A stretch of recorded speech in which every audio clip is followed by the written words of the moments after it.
Demons are real. There's genuine evil in this world. I've seen it with my own eyes. And there's always an equal and opposite force.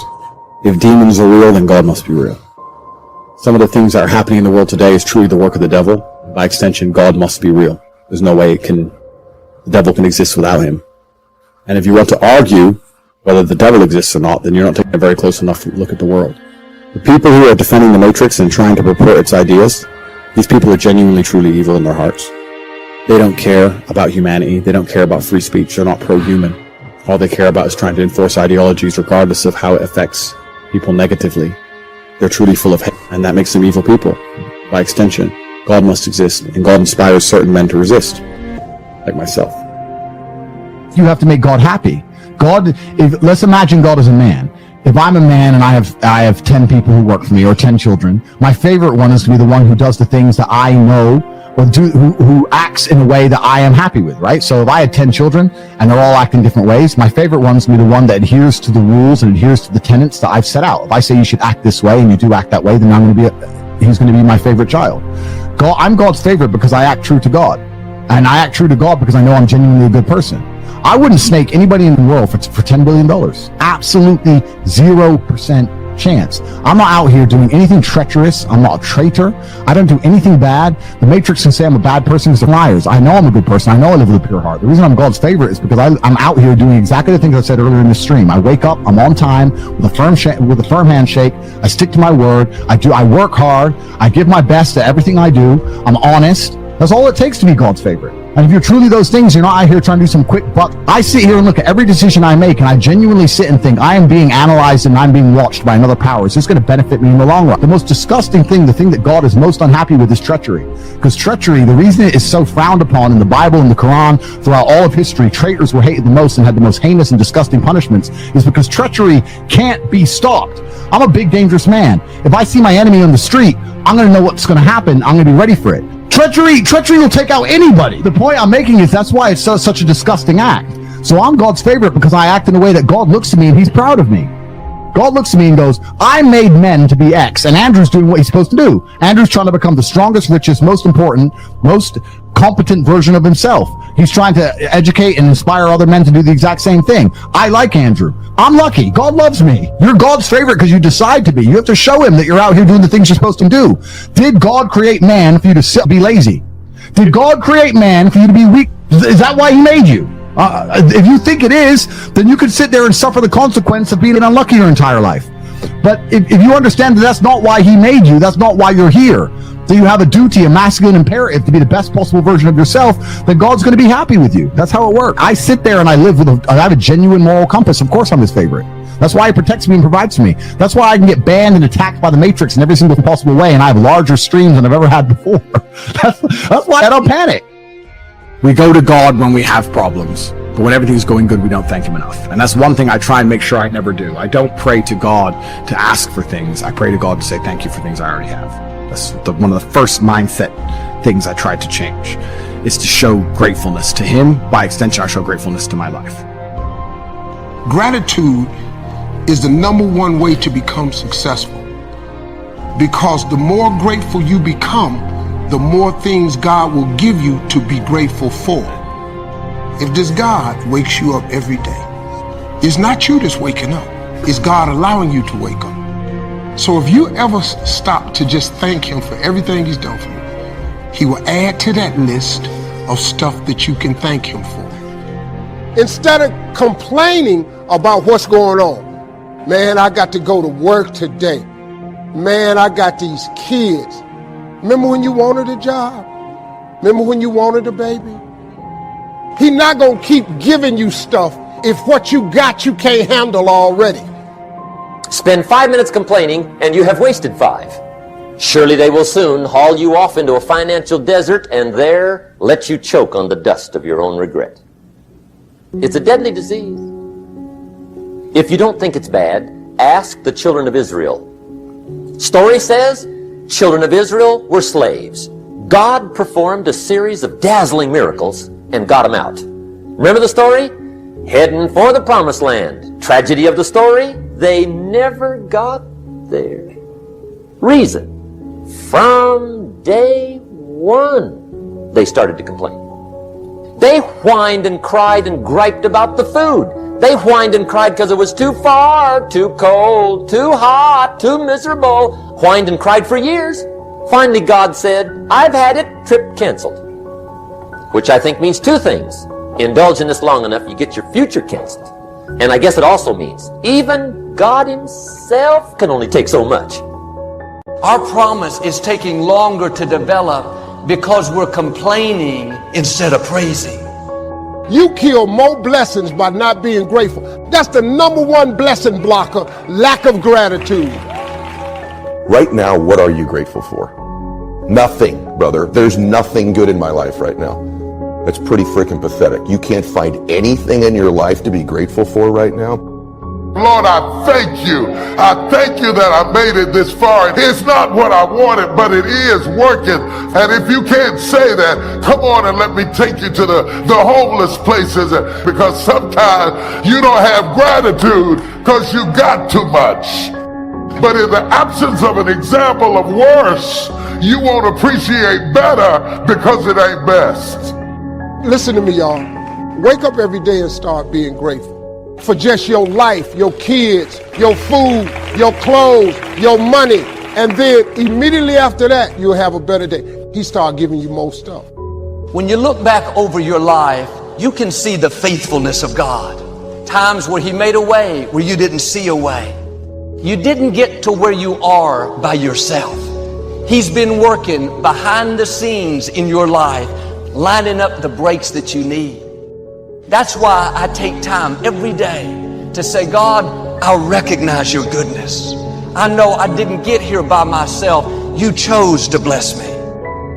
If you knew all the things God has been orchestrating behind the scenes to get you where you are, you would be amazed.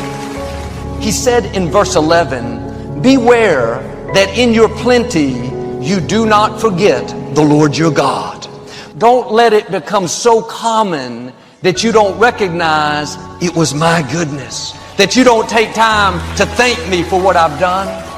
Now, a lot of people say, Steve, I don't have time to do that. You do have time. If you don't have time, you should make time. But if you don't recognize it's his goodness, the same God that opened the door can close the door.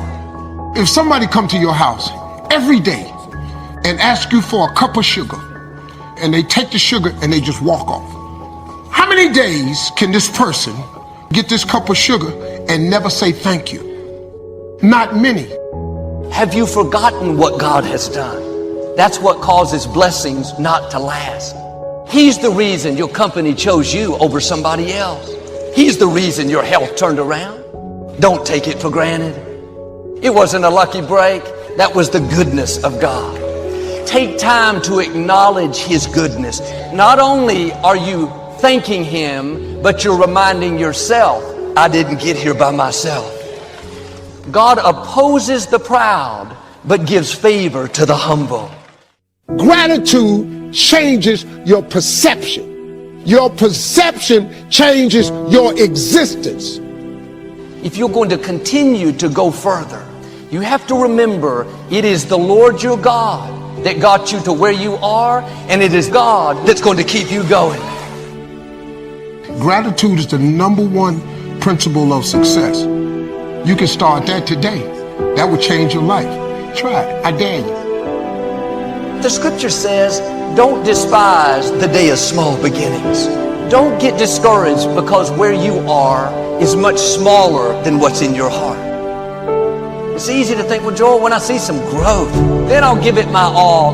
No, you have to give it your all right where you are. Stay faithful. Your time is coming. There's this thing people think that, like, I'll be happy when. Once I get like this amazing home, or once I get this or an amount of money, then I'll allow myself some happiness. The problem is the finish line always moves. And so for me, I want to live in a state of being grateful and blissful now, not waiting for some future place or date that may never arise. You must live in a spirit of gratitude. Choose to be happy in spite of life's challenges.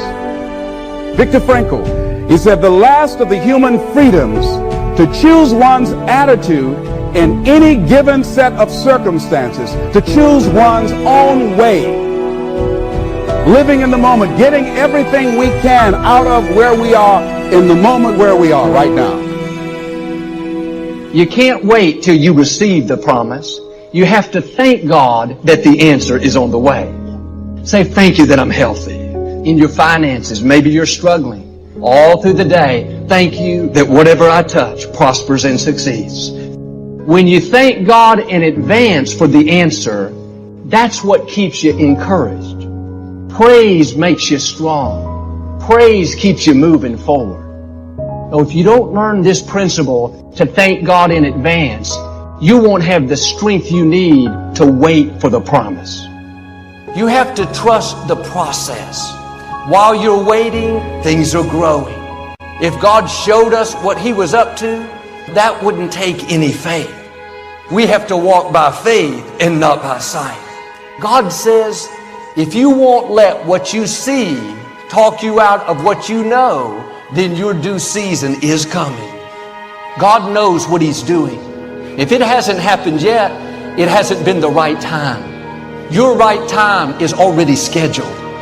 We're all going to wait, but learn to wait the right way. Wait with praise, thanking God in advance that it's on the way. How to name, how to claim, how to expect, how to receive. There's all kinds of messages and sermons, all kinds of materials that will guide you through the process of getting what you want. For the next few moments, I want to tell you that you don't have to lose your faith just because God didn't say yes to what you requested Him to do. We don't need faith to direct us when everything falls into place. When you say, Lord, I see what you said, but look what I'm going through, that's where we need teaching. I don't need you to tell me how to act when I get healed. I don't need you to tell me how to shout when I got a new job, a new house, a new car. I got enough sense to be happy, but teach me how to be happy when all hell is breaking loose. Tell me how to keep trusting God when He says no. When people know that you are gifted, they are mesmerized by your gift, never understanding that behind every gift there is a price to be paid.